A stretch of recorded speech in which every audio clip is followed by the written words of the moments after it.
Rinismakan na nila ang ating minamahal na Marcoleta. Okay.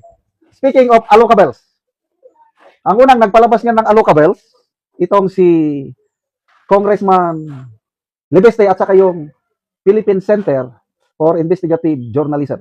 Tama, PCG. At sino ang may pinakamalaking allocables sa budget? Ang mga king, allocable kings. According to PCIG, pinakamataas, correct me if I'm wrong, parang mabaliktad ko. Parang, ang pinakamataas si Sandro Marcos, nasa 15 billion. Romualdez is 14 billion. Baka nakabaliktad lang. Yan ang report ng PCIG. Bagay na hindi naman pinabulaanan ni Romualdez at ni Sandro Marcos.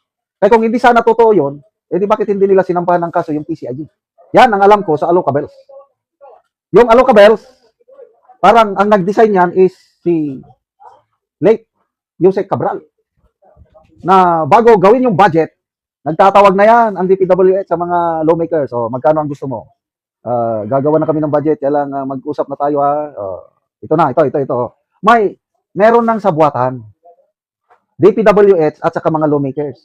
Kaya, bago umupo si Senator Soto, itong 20th Congress, tinawagan siya ni late Cabral na Mr. Senator.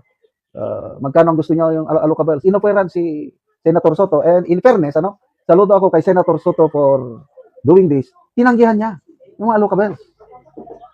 Yan ang alam ko sa allocables. Parang matagal nang nangyari within the Marcos Jr. administration na. Nangyayari na yan.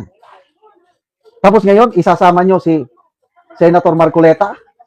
Ay, nako. Kahit sabihin na natin nung senator pa siya, I don't think so. Na ma-involve si Senator o Congressman Marcoleta pa noon. Lalo na nung senador na siya. Ay, nako. Wala na silang, una, tinira nila yung tatlo, Escudero, Jinggoy, and Villanueva. Tapos ngayon, Marcoleta na ulit. Ano ito? Connected lahat sa impeachment ni VP Sara? Ay, nako. Sige na, gawin nyo na ang gusto nyo gawin. Kaya lang, kailangan nyo pa rin ng 16 votes para makonvict si VP Sara. At sa grupo ng mga majority, 15, hindi lahat yan ay boboto sa conviction ni VP Sara. Ang sigurado ko dyan is Senator Pia Cayetano. May prinsipyo yan. Hindi yan boboto. Sigurado ko dyan si Senator Mig Subiri. Taga Mindanao yan. Loyal friend sila ng mga Duterte. Hindi yan boboto. Senator Jinggoy Estrada. Hindi yan boboto sa conviction. Yung magkapatid na Villar.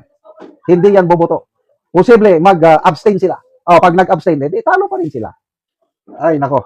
Only in the Philippines.